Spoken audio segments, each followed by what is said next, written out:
Bonjour à tous et à toutes, merci d'avoir patienté les 5 petites minutes de retard. Euh, Aujourd'hui, on a une conférence de Guillaume Martin, qui travaille au sein de BL Evolution pour le Conseil des territoires et entreprises dans l'intégration des enjeux énergétiques, climatiques et de mobilité. Et donc, Guillaume a été diplômé de l'NCCube à Grenoble en 2015 et administrateur de l'association Avenir Climatique pendant 7 ans. Il a aussi assisté aux COP 21, 22 et 23. Du coup, Guillaume, je vous laisse commencer votre présentation. Ça marche. Alors, bonjour à toutes et tous. Je ne vais pas me représenter puisque ça a été très bien fait. Simplement pour vous dire que du coup, ce dont je vais vous parler aujourd'hui, c'est dans le cadre d'une étude qu'on a publiée en 2019 qui s'appelait à l'époque Comment s'aligner sur une trajectoire compatible avec les 1,5 degrés. Vous avez peut-être vu passer plus tôt cette infographie plus que l'étude en elle-même. Mais bon, sachez qu'il y a un document complet un petit peu plus explicatif que cette infographie qui a été surtout faite par la presse, en fait, sur lequel nous, on n'avait pas la main. Donc, mon objectif, là, c'est de vous présenter assez rapidement les résultats de ces travaux, vous dire un petit peu aussi les réflexions qu'on peut avoir suite à cette publication et puis avec le temps passé, là, depuis 2 ans maintenant. Et puis surtout, vous laisser beaucoup plus de temps pour échanger et me poser éventuellement vos questions. Donc, ce rapport, il s'inscrit dans le cadre d'un autre rapport, d'un rapport peut-être un petit peu plus sérieux, celui du GIEC, que je ne représenterai pas, mais qui, du coup, à l'issue de la COP 21, a été missionné pour faire un état des lieux de la science par rapport à un éventuel respect du réchauffement climatique à 1,5 degré. Donc c'est un rapport spécial qui n'est pas dans la même catégorie que les rapports du GIEC entre guillemets, mais qui est venu en 2018, en octobre 2018, apporter un petit peu d'enseignement sur ce sujet lié à la limite du réchauffement climatique à 1,5 degré. Globalement, ce qu'il faut retenir de ce rapport, c'est que, outre tout ce qu'on savait déjà sur le changement climatique, c'est-à-dire la responsabilité humaine, le fait de l'intérêt de l'action, etc., c'est que chaque dixième de degré compte et qu'il y avait une grande différence entre un monde à 1,5 degré et un monde à 2 degrés par rapport à l'ère pré-industrielle. Donc ça se traduit en termes d'impact, ça se traduit évidemment en termes de population touchée, etc. Et donc le sous-titre, entre guillemets, de ce rapport, c'est que chaque dixième de degré compte, chaque année compte, et donc du coup chaque tonne de CO2 compte. Nous, on a voulu essayer de comprendre un petit peu comment tout ça pouvait être traduit en France, là où le rapport du GIEC, lui, se concentre à une échelle internationale. Ce qu'on avait de très intéressant dans ce rapport, c'est la mise à jour de ce qu'on appelle les budgets carbone. En gros, c'est la quantité d'émissions de gaz à effet de serre qu'on peut émettre dans l'atmosphère avant de dépasser tel ou tel horizon de température à terme. Donc aujourd'hui, on a déjà émis l'équivalent de 2000 milliards de tonnes de CO2 dans l'atmosphère entre le début d'utilisation des énergies fossiles et aujourd'hui. Donc là, les chiffres dataient de 2018. Ce qu'on sait grâce à ce rapport, c'est que pour ne pas dépasser 1,5 degré, il nous restait 420 milliards de tonnes de CO2 équivalent. Et puis pour un budget de 2 degrés, un petit peu plus, 3 fois plus, environ 2000 milliards de tonnes de CO2, environ 1000 milliards de tonnes de CO2 équivalent. Donc, je complète ça pour vous dire que actuellement, on en émet l'équivalent de 50 milliards de tonnes de CO2 par an. Donc, on va dire un quart de petits nuages. Chacun de mes petits nuages, c'est 200 milliards de tonnes, 200 tonnes de CO2 équivalent par an.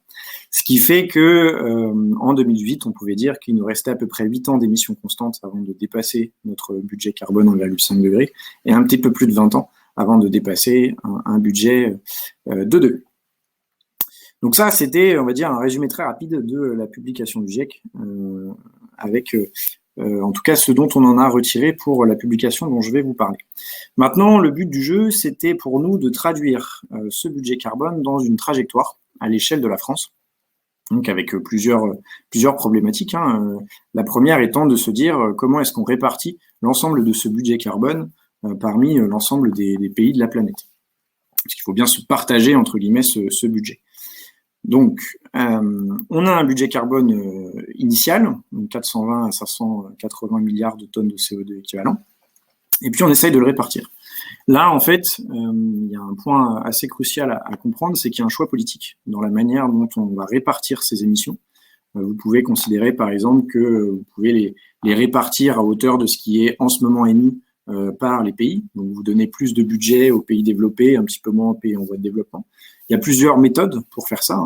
Nous, ce qu'on a essayé de faire, c'est d'avoir un choix de répartition, une clé de répartition, qui vienne un petit peu corriger les inégalités liées au fait que nous, par le passé, en tant que pays développés, nous avons un petit peu plus émis que d'autres pays en voie de développement.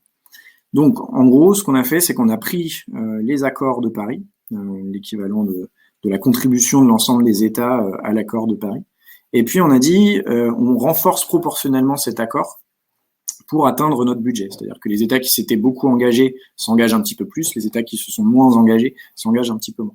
Ça a l'avantage, entre guillemets, de représenter l'équilibre politique qui a réussi à être, on va dire, obtenu à l'issue de la COP21 et de l'aligner avec une trajectoire 1,5 degré.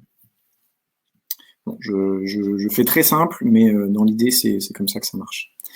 Donc en France, ça se traduit par une réduction de 63% des émissions d'ici à 2030. Donc on était en 2018, on a fixé un horizon en 2030 de manière à pouvoir avoir un horizon temporel qui parle. Quand on fait des grandes stratégies d'ici 2050, d'ici 2100, c'est un petit peu difficile de se rendre compte. 2030, ça rend les choses très concrètes. En termes d'échéance politique, c'est 1 ou 2 mandats, quelle que soit l'échelle territoriale, donc ça commence à devenir intéressant. Ensuite, la plupart des scénarios, vous pouvez voir publiés sur les enjeux énergie-climat de manière générale, la plupart du temps, ils commencent par essayer de définir ce qui est possible en termes de changement de comportement. Et puis, ils mettent en face l'ensemble des innovations techniques, des innovations technologiques qui sont nécessaires pour atteindre les objectifs.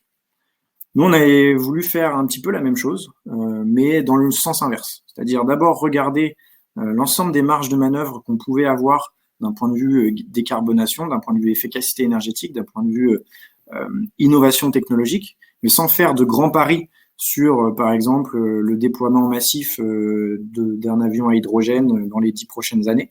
Aujourd'hui, on sait que l'avion à hydrogène volera très certainement dans les 10 prochaines années. Par contre, on doute très fortement qu'on soit en mesure de remplacer l'ensemble de la flotte par des avions à hydrogène. Donc l'idée, c'est plutôt de regarder qu'est-ce qu'on est capable concrètement de faire avec les innovations existantes aujourd'hui et la vitesse de déploiement de ces innovations dans le système, on va dire. Et puis après, du coup, forcément, pour compléter, on regarde quelles sont les actions de sobriété à mettre en place pour s'aligner sur notre objectif et notre trajectoire 1,5 degré. Voilà, d'abord partir des innovations techniques, puis ensuite ajouter la couche de sobriété qui va bien et pas faire l'inverse, comme c'est fait d'habitude. Concrètement, aujourd'hui, l'empreinte carbone d'un Français, elle est située entre 10 et 12 tonnes de CO2 par an par habitant. Vous faites moins 63% d'ici 30 ans et vous arrivez sur quelque chose autour de 4 tonnes de CO2 par an par habitant en 2030 et autour de 1 tonne de CO2 par an par habitant en 2050. Donc c'est des changements qui sont radicaux en termes de mode de vie, on le verra plus tard. Et puis surtout, au-delà de ces changements, la notion de budget et de consommation de ce budget, elle implique aussi une notion temporelle très forte dans la vitesse des transformations à mettre en œuvre. C'est-à-dire que si vous faites 4 tonnes de CO2 par an en 2050, vous avez très largement dépassé votre budget, puisque l'objectif, c'était d'être à 4 tonnes plutôt en 2030. Ensuite, on traduit cet objectif global, on va dire, à l'échelle française, et on la décline par secteur. Donc là, j'ai pris l'exemple de l'habitat, mais on a aussi travaillé sur les transports, sur l'alimentation, sur les biens de consommation, etc. Et l'idée, c'est que plutôt que de réinventer un peu de la même manière qu'il a fallu choisir un budget carbone à l'échelle de la France, il faut choisir ensuite un budget carbone à l'échelle de chaque secteur. Donc, être en mesure de dire, dans la vie de 2030, qu'est-ce qui aura plus de place entre l'habitat, les transports, etc. On n'a pas voulu réouvrir ce débat-là, puisqu'il a déjà été tranché, notamment dans la stratégie nationale bas carbone, qui est le grand document programmatique de la France en termes de trajectoire d'émissions de gaz à effet de serre. mais qui n'est pas adapté à une trajectoire à 1,5 degré. Grosso modo, c'est plutôt un objectif de 2 degrés qui se cache derrière la SNBC. Donc l'idée, c'était de reprendre l'équilibre des différents secteurs au sein de la SNBC et de la même manière que pour le budget global, d'appliquer un correctif pour renforcer l'ambition de la trajectoire sur chaque secteur. Donc, grosso modo, ça revient à aller 2 fois plus vite sur chaque secteur que la trajectoire fixée par la stratégie nationale bas carbone. Ensuite, une fois qu'on a cet objectif par secteur, l'idée c'est d'identifier un bloc de mesures qui permet d'atteindre cet objectif et finalement de réfléchir à quels pourraient être les impacts de la mise en place de ces mesures sur la société de manière générale. Donc là, dans l'étude, on est un petit peu moins conclusif, puisqu'on fait surtout, on se limite surtout à soulever des questions. Le reste des travaux étant plutôt très calculatoire. En fait, on fait assez peu de politique en somme. Donc, concrètement, pour que vous voyez un petit peu mieux de quoi il s'agit, quelques mesures, et ensuite je vous donne un petit peu quelques enseignements, quelques conclusions à ce stade. Concrètement, donc, dans le secteur de l'habitat, ça revient à rénover près de la moitié des logements d'ici 2030, donc qui n'est pas sans poser de questions en termes de main-d'œuvre, en termes de filière, en termes de financement aussi. Donc, dans l'étude, on chiffre ça à l'équivalent de 500 000 artisans formés par an aux meilleures pratiques de rénovation, puisque quand on dit rénovation, c'est rénovation avec un niveau de performance équivalent à celui des bâtiments basse consommation aujourd'hui, donc très loin en fait de la majorité des rénovations qui sont aujourd'hui menées où on va changer une fenêtre, on va isoler les combles, etc. Mais ça ne va pas atteindre un niveau de performance globale très intéressant. Et puis pour que vous puissiez comprendre l'ampleur de ce que ça représente, 50 000 personnes, c'est l'équivalent de ce qui sort de l'enseignement supérieur chaque année. Donc là, ça veut dire quasiment créer une filière parallèle où on ne fait que former des artisans à la rénovation des bâtiments. Du même ordre de grandeur, il faut remplacer l'ensemble des chaudières fuel et la moitié des chaudières gaz d'ici 2030. Donc là aussi, ça pose des questions de financement pour la plupart des ménages qui ne sont pas en mesure d'investir pour changer leur chaudière. Ça interroge aussi la manière dont on construit l'habitat finalement, notamment avec aujourd'hui, une grande partie des nouveaux logements sont constitués de pavillons individuels, ce qui pose tout un tas d'autres sujets en termes d'artificialisation des sols, notamment d'étalement urbain, etc., qui du coup va aussi avoir un impact indirect sur nos consommations d'énergie et nos émissions de gaz à effet de serre, puisque qui dit étalement urbain dit plus d'usage de la voiture en périphérie, etc. Donc c'est des choses qui entre guillemets sont assez contradictoires avec l'objectif global, et donc un des enjeux c'est d'arrêter la construction de ces pavillons individuels. Il y a aussi un enjeu général de densification de l'habitat avec notamment l'indicateur qu'on donne, c'est qu'aujourd'hui on est grosso modo à 40 mètres carrés de surface chauffée par personne, il faudrait pouvoir passer à 32 mètres carrés par personne. Évidemment, en termes de sobriété dans le logement, c'est un levier très fort, donc de baisse de la température de consigne et de la température de chauffage des logements, de 2 à 4 degrés en fonction des logements, l'objectif étant à terme d'arriver entre 17 et 19 degrés dans les logements. Pas dans toutes les pièces évidemment, mais en moyenne. Et donc c'est après aussi une question de confort thermique et d'usage au sein de ce logement. Et puis un enjeu de consommation d'électricité par personne qui n'a pas forcément énormément d'impact direct sur les émissions en France, mais qui permet aussi de se projeter dans un niveau européen où on exporte un petit peu plus de notre électricité, et donc on permet à nos voisins européens de fermer certaines centrales à gaz, certaines centrales à charbon. En termes de transport et de mobilité, donc là, il y a 2 sujets. Les émissions de gaz à effet de serre du secteur des transports, c'est moitié-moitié entre le transport de marchandises et le transport de passagers, grosso modo. Donc, côté transport de passagers, mobilité quotidienne, un des enjeux, c'est l'ordre de grandeur à avoir en tête, c'est de diviser par 2 le nombre de véhicules thermiques en circulation. Donc, ça pose un certain nombre de questions, notamment en termes d'organisation des déplacements domicile-travail, avec une moyenne nationale qui doit être autour de 20-30 km parcourus par personne. Donc, qui pose aussi ce sujet-là d'accès à l'emploi, de mobilité professionnelle, de comment est-ce que je peux rapprocher mon logement de mon emploi, etc. D'un point de vue transport de marchandises, alors, on est sur un ordre de grandeur autour d'une division par 3 du nombre de la quantité totale de marchandises transportées, donc en tout cas transportées par la route.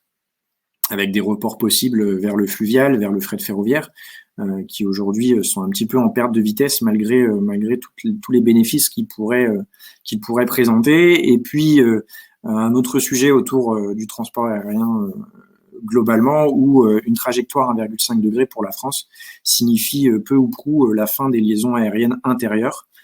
Et puis une réinterrogation assez importante de notre rapport à l'avion pour les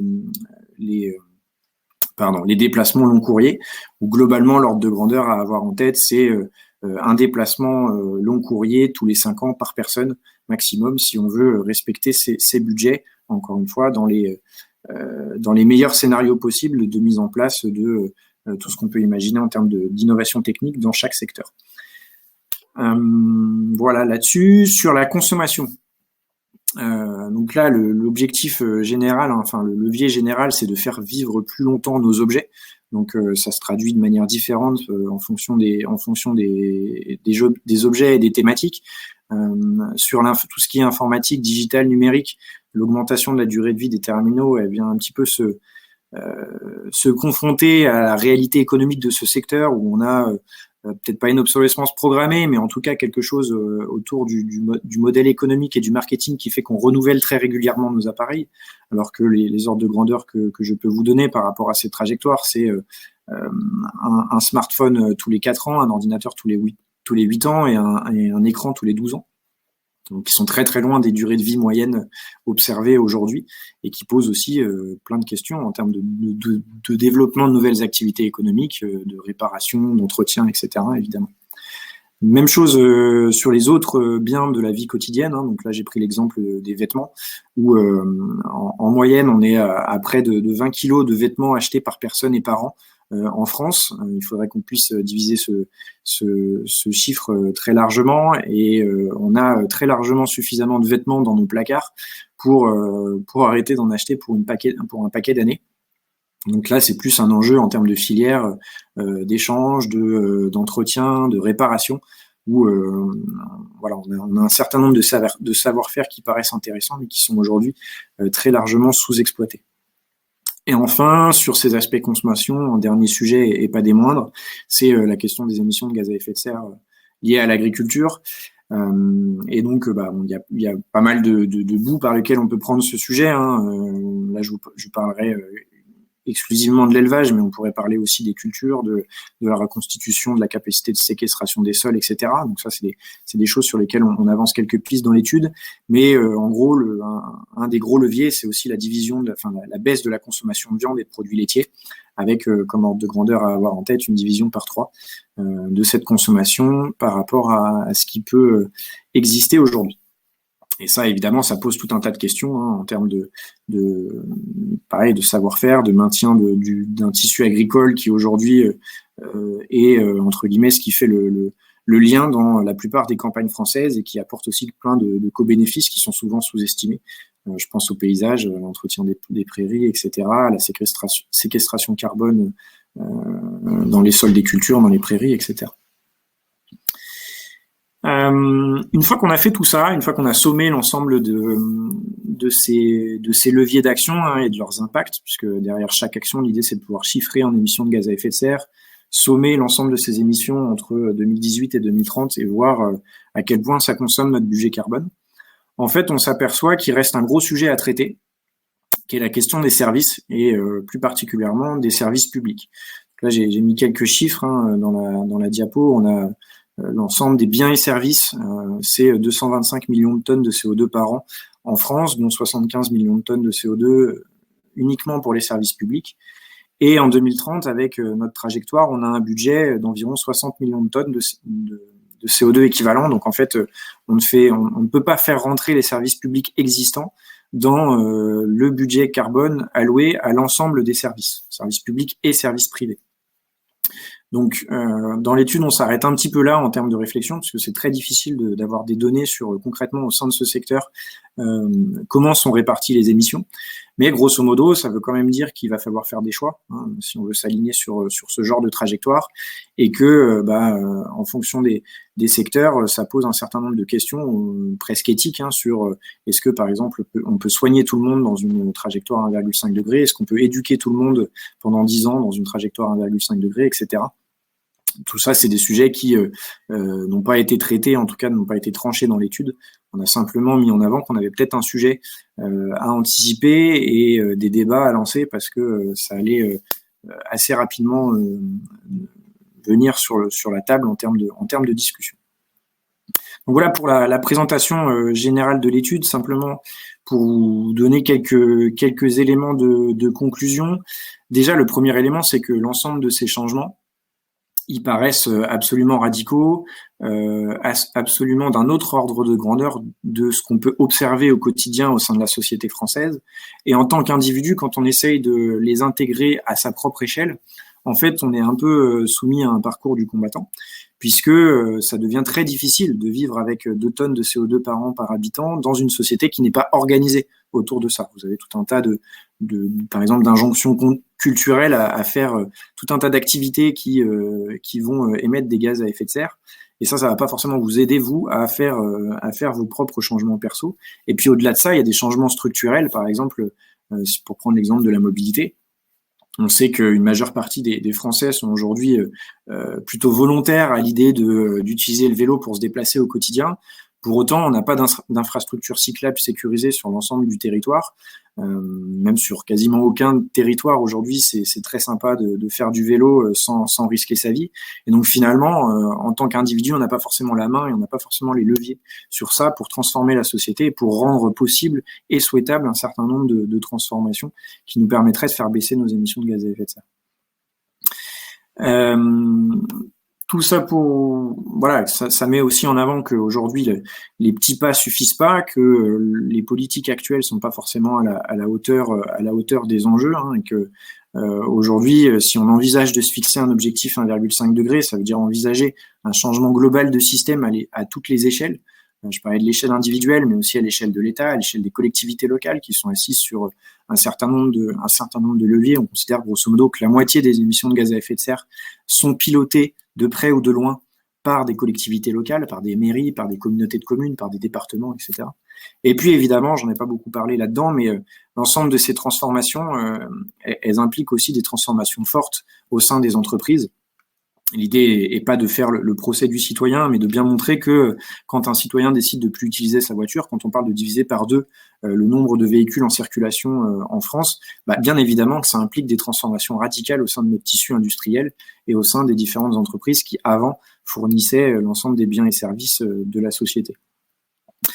Tout ça nous confronte à ce qu'on peut appeler des verrouillages, hein, qui soient économiques ou socio-culturels, qui bloquent entre guillemets la mise en œuvre de ce changement, qui pourrait, d'un point de vue politique, justifier une certaine inaction.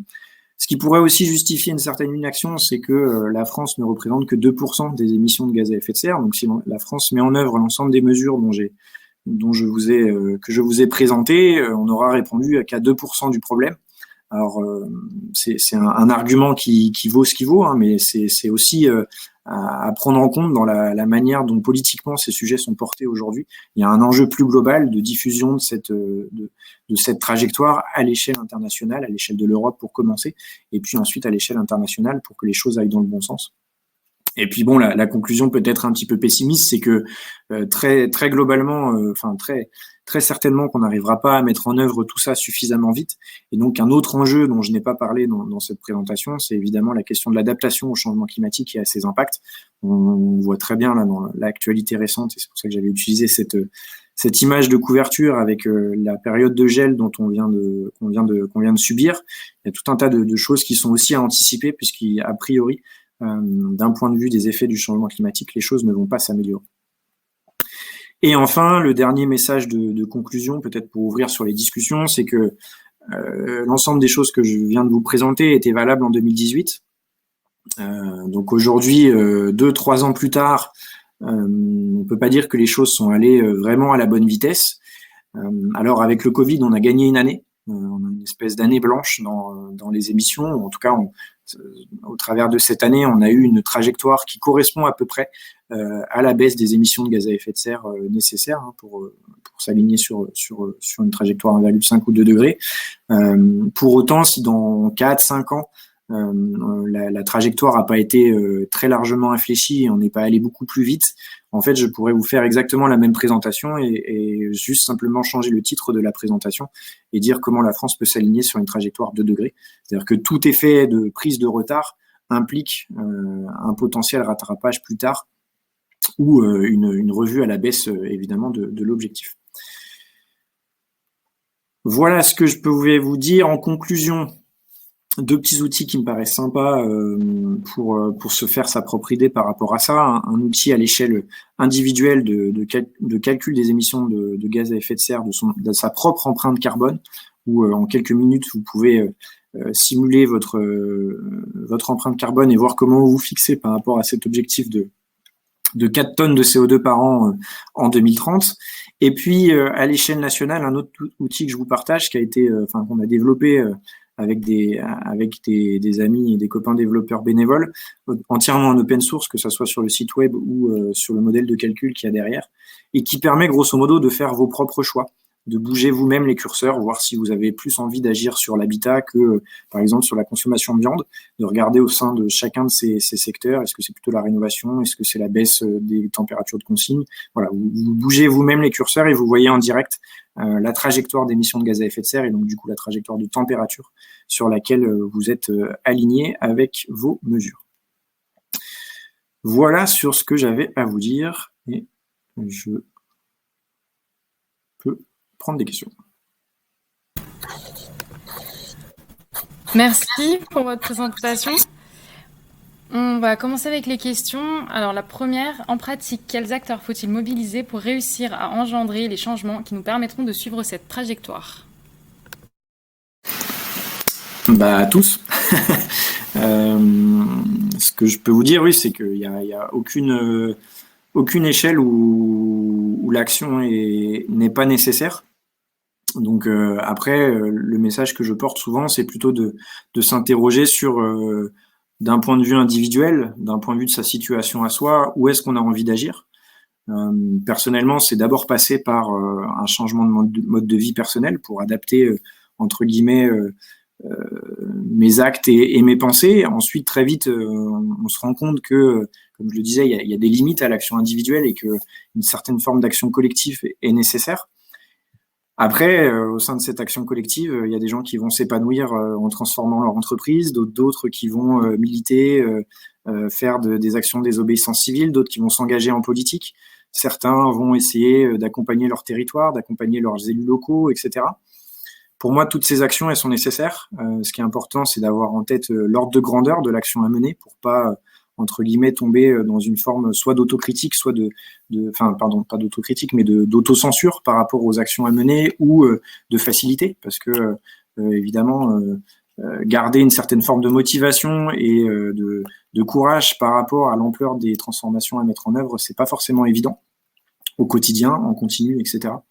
Donc voilà, les acteurs, ils sont multiples. Ça va de votre grand-mère à votre mère, votre voisin, votre chef d'entreprise, vos copains. Je pense que là, on a un enjeu devant nous qui implique de transformer l'ensemble de la société. Et la question à se poser, c'est plutôt où est-ce que je suis le plus efficace et où est-ce que je peux avoir le plus d'impact. Merci. Deuxième question, dans quelle mesure les véhicules électriques sont-ils moins polluants, notamment compte tenu des émissions de gaz à effet de serre liées à la production des batteries et à la production électrique?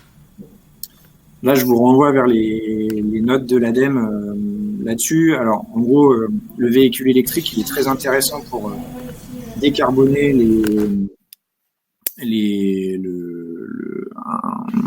un trajet domicile-travail, par exemple, où on a plus de 30 km, etc., où on va faire beaucoup de kilomètres chaque année. C'est un petit peu moins intéressant dans le cadre d'un usage ponctuel d'un véhicule, puisque en fait, quand vous possédez votre propre véhicule électrique et que vous l'utilisez très peu, finalement, ce qui va avoir de l'impact, c'est ce qu'on appelle la phase amont, donc la construction du véhicule, qui émet beaucoup plus de gaz à effet de serre qu'un véhicule thermique. Et ça nous a d'ailleurs posé un certain nombre de difficultés dans l'étude, puisqu'on a chiffré, par exemple, la vitesse à laquelle on pouvait renouveler le parc de véhicules qui circulent pour petit à petit intégrer des véhicules électriques. Et en fait, il y a un certain équilibre à avoir, puisque si vous renouvelez trop vite ce parc, en fait, les émissions liées à la construction et à l'importation des véhicules vont être beaucoup plus importantes que le gain que vous allez obtenir en termes d'émissions au kilomètre. Donc c'est pas forcément évident. Et puis dans une approche globale, grosso modo, on considère que passer d'un kilomètre parcouru en véhicule thermique à un kilomètre parcouru en véhicule électrique, vous divisez grosso modo par 10 le bilan carbone de ce déplacement, en prenant en compte la phase de construction du véhicule et la production de l'électricité, qui en France est relativement décarbonée. Enfin, en tout cas, ça dépend des périodes de l'année, mais la plupart du temps, c'est relativement intéressant. Merci. Question suivante. Est-ce que se focaliser sur la baisse des émissions de CO2 en France sans perspective mondiale ne risque pas surtout de favoriser l'essor du nucléaire en France avec d'autres dangers, sans pour autant permettre d'atteindre les objectifs de la COP21 à l'échelle planétaire?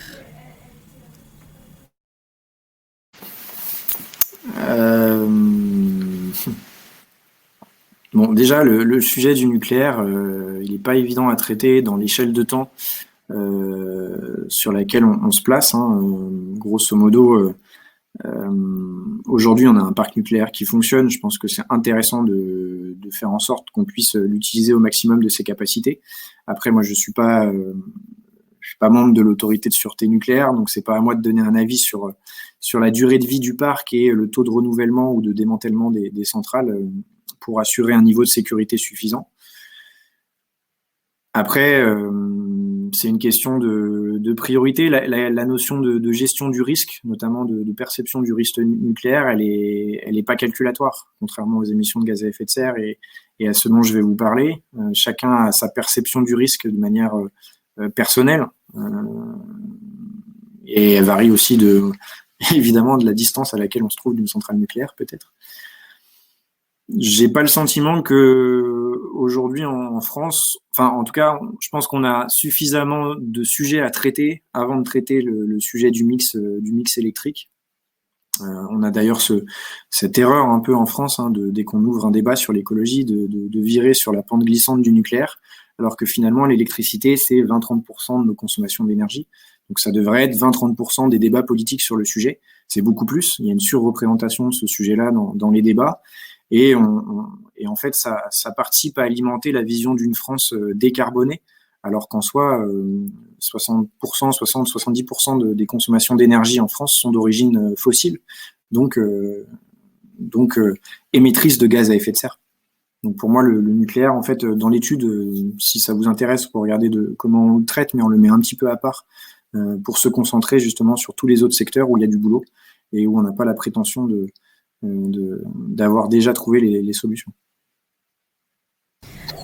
Merci. Que pensez des théories collapsologistes et effondristes? Elles sont intéressantes dans la mesure où c'est les pessimistes qui ont inventé les parachutes quand ils sont montés dans un avion. Après, pour moi, tout est question de savoir quel impact ça peut avoir sur notre action. C'est-à-dire que si on prend ces théories-là comme un moteur de l'action individuelle et collective, je pense que c'est très bien d'anticiper le pire pour essayer d'avoir à la fin un résultat intéressant. Si au contraire, ça veut dire, entre guillemets, se décourager ou abandonner toute forme d'action et partir plutôt sur une stratégie il nous reste 10 ans, donc allons-y, cramons tout ce qu'on peut cramer. Là, c'est un petit peu, j'ai plus de doutes quant à cette posture-là. Personnellement, je trouve que les collapsologues jouent un rôle d'alerte dans la société qui est pas inintéressant, qui reste à être, pour moi, il reste nécessaire d'être assez vigilant par rapport à ça, notamment par rapport à la pertinence scientifique et au fait que voilà, ce sont aussi des théories qui s'affrontent entre guillemets, et qu'il y a un enjeu global de pousser la recherche dans ce sens-là, mais de pas non plus avoir un biais de perception où on voit toujours le pire. Souvent, on partage des articles où en fait c'est une simulation climatique parmi d'autres. Je pense que les gros rapports du GIEC, dont on va en avoir un cette année, sont justement là pour faire le point sur l'ensemble de ces publications et nous établir quel est le consensus scientifique aujourd'hui, en faisant, pas la moyenne, mais en tout cas l'équilibre entre l'ensemble des simulations qui sont faites, entre les plus optimistes et les plus pessimistes. Merci.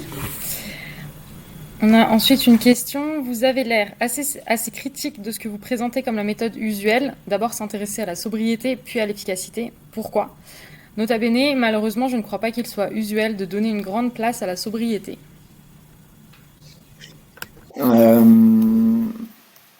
Alors, si je suis critique par rapport à ça, c'est surtout parce qu'aujourd'hui, c'est grosso modo ce qu'on essaye de faire depuis 20 ans quand on parle de transition écologique. Alors avant, ça s'appelait développement durable. On a toujours vu l'innovation comme une manière de préserver nos modes de vie tout en répondant aux enjeux environnementaux. Force est de constater qu'aujourd'hui, 20 ans plus tard, on n'a pas réussi à se placer sur une trajectoire suffisamment raide, entre guillemets, suffisamment efficace pour répondre précisément à ces enjeux environnementaux. On a retardé l'échéance, on est très fort pour se fixer des objectifs à 2050. Par contre, pour mettre en place des actions qui vont avoir un impact réel sur notre trajectoire d'émissions dans les 5-10 prochaines années, c'est pas avec des innovations techniques aujourd'hui qu'on arrive à le faire. Maintenant, je pense que cette approche, elle est aussi pertinente dans le sens où c'est pas dit qu'on ait beaucoup plus de garanties sur nos capacités à changer la société par la sobriété. C'est pas dit qu'on ait beaucoup plus de capacité à convaincre les gens de plus prendre leur voiture, de prendre leur vélo, de moins chauffer leur logement, de moins manger de viande, etc. Sans contrainte, sans... Enfin voilà, c'est plus une question de presque de philosophie sur par quoi on doit commencer pour mettre en œuvre nos actions. Ensuite, je pense qu'il faut aussi être un peu optimiste dans le sens où, mine de rien, on avance. Quand on a sorti cette étude en 2019, on mettait en avant dans l'étude l'interdiction d'utiliser l'avion pour des trajets intérieurs lorsqu'il y a une alternative en train de moins de 4 heures. C'est quelque chose à l'époque où, quand on présentait ça, globalement, on se prenait des pierres. C'était vu comme une politique dictatoriale, c'était inenvisageable, etc. 2 ans plus tard, on a eu des projets de loi à l'Assemblée nationale qui parlaient de ce sujet-là. Alors certes, le seuil qui a été retenu, c'est pas celui-là, c'est 2 heures, 2h30. Il y a beaucoup moins de liaisons aériennes qui sont concernées, etc. Mais le sujet est devenu une réalité. Il l'était pas avant. Donc mine de rien, la société évolue. Je dis pas que c'est grâce à nous, mais en tout cas, ces sujets-là, petit à petit, cette notion de sobriété rentre dans les mentalités. Merci. La stratégie nationale bas carbone permet-elle vraiment de rester alignée à une trajectoire de 2 degrés et quelle place donne-t-elle à la sobriété ? Alors en théorie, oui, elle est alignée sur une trajectoire plutôt 2 degrés. C'est difficile à dire parce qu'en fait, quand vous regardez dans le détail la stratégie nationale bas carbone, vous avez des budgets carbone à court terme, d'ici 2028, si je ne me trompe pas. Par contre, vous avez, pour le reste, pour 2028-2050, vous avez seulement des grandes orientations. Donc on ne peut pas vraiment dire qu'elle soit alignée sur une trajectoire globale, puisqu'on n'a pas ce qui se passe entre 2028 et 2050. Pour autant, les efforts qui sont pressentis dans la stratégie nationale bas carbone, ils me paraissent être du bon ordre de grandeur, en tout cas par rapport à un objectif de degré. Sur la place de la sobriété, globalement, c'est ce que je vous disais, c'est que la sobriété, c'est un peu le parent pauvre de nos politiques publiques aujourd'hui, parce que c'est associé à un univers presque décroissantiste, alors que la clé d'entrée de la stratégie nationale bas carbone, c'est la croissance économique, en tout cas la croissance du PIB. Donc évidemment que la sobriété n'a pas toute sa place là-dedans. Le meilleur exemple que je peux vous donner, par exemple, c'est sur les transports et la mobilité, où je vous renvoie vers les travaux d'un chercheur qui s'appelle Aurélien Bigot, qui a très bien montré que parmi les 5 paramètres liés à la décarbonation de notre mobilité au quotidien, En fait, on va, dans la stratégie nationale bas carbone, mettre le paquet sur l'électrification des véhicules, sur les efforts d'efficacité énergétique en termes de motorisation, etc. Par contre, en termes de sobriété, on a une trajectoire où le besoin de mobilité, c'est-à-dire le nombre de kilomètres parcourus par personne et par an, augmente, ce qui est complètement contradictoire avec une certaine forme de sobriété par rapport à notre mobilité qui nous permettrait, de manière très simple, de baisser nos émissions de gaz à effet de serre. Si vous avez moins de kilomètres à parcourir, forcément, vous prenez moins votre voiture, donc vous avez moins d'impact, qu'elle soit électrique ou thermique. Et sur chacun des secteurs, vous pouvez faire le même raisonnement à chaque fois. On a mis le paquet sur les éléments, on va dire, techniques et technologiques, en termes d'efficacité énergétique, de décarbonation, etc. Et la sobriété, on a plutôt considéré ce qui était aujourd'hui envisageable au sein de la société en termes de transformation, c'est-à-dire pas grand-chose. Merci. Faites-vous face parfois en tant que consultant à des demandes des entreprises et organismes dans le seul but de dorer leur image greenwashing, entre guillemets, et non dans un but réel de transition? Si oui, comment y répondre et les convaincre de s'engager dans une réelle transition? Alors ça nous arrive peu souvent en fait, soit parce que les gens sentent avant de se lancer avec nous dans une mission que ça va pas bien se passer s'ils poussent dans ce sens-là, soit parce que simplement, voilà, en termes d'image et l'étude dont je vous ai parlé, elle a aussi contribué à la construction d'un certain positionnement du bureau du cabinet. Donc aujourd'hui, on n'est pas sollicité pour ce genre de choses. Et puis dans les rares cas où on est sollicité pour ça, nous aussi, on a notre système d'alerte interne, on va dire, qui dit qu'on va pas forcément plus loin sur ces sujets-là.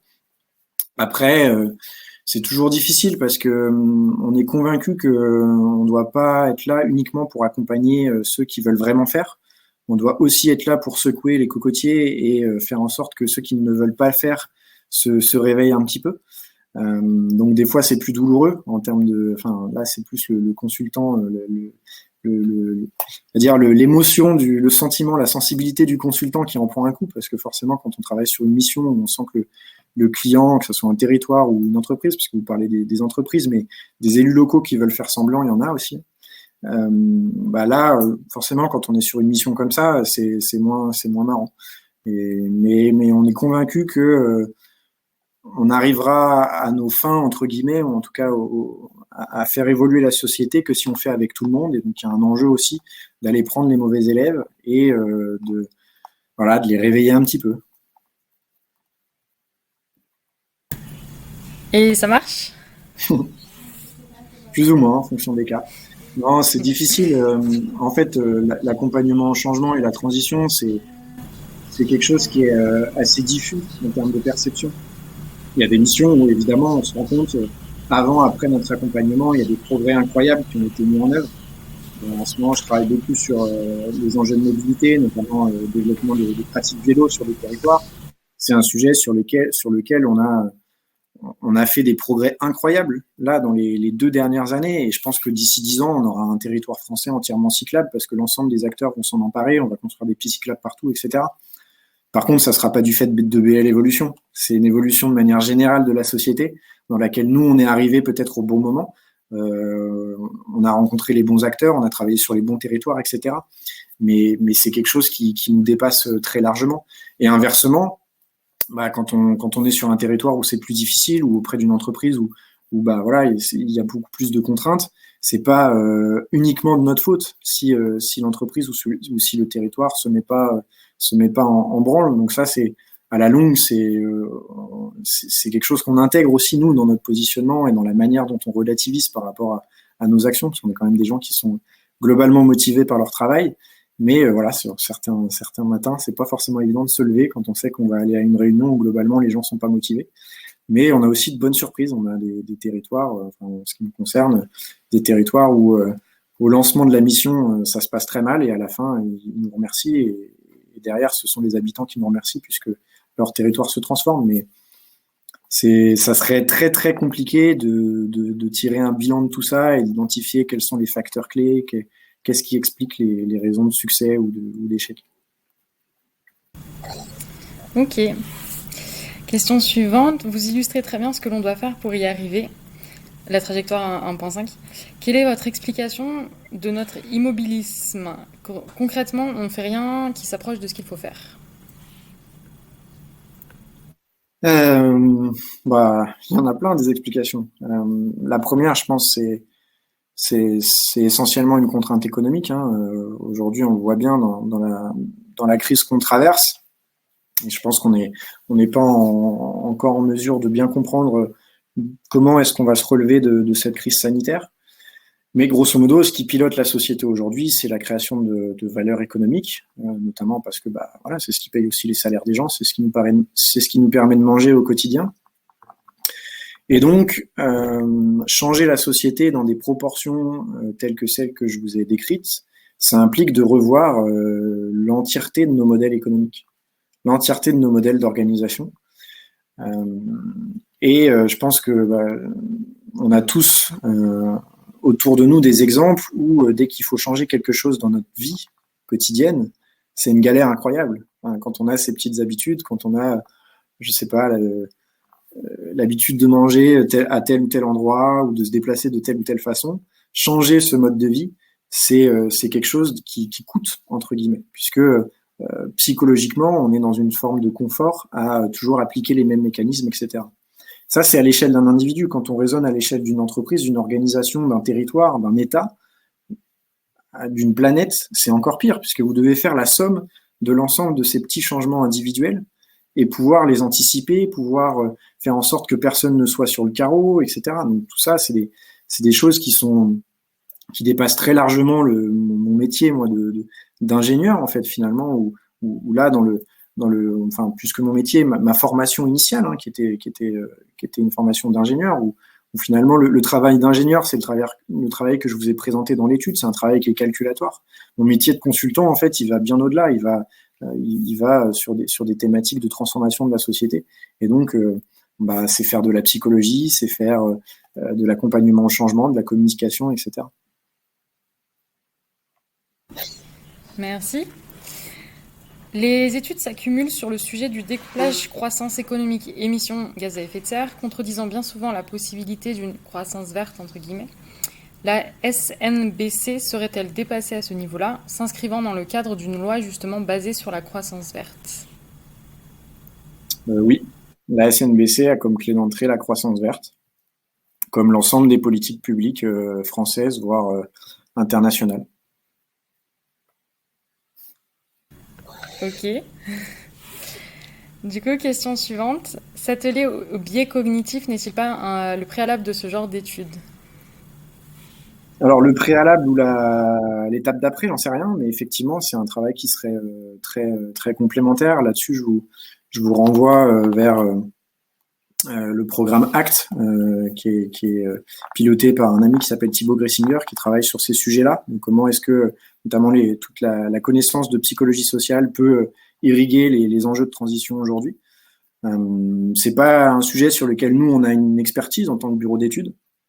On a plutôt une approche, on va dire, pragmatique et liée à ce qu'on observe au quotidien chez nos clients, sur le terrain. Donc, on a peut-être un savoir-faire par rapport à ça, mais on n'a pas forcément la connaissance scientifique et les bases théoriques pour pouvoir en faire des travaux à ce niveau-là. Ok. S'il y a d'autres questions, n'hésitez pas, il nous reste encore 5 minutes.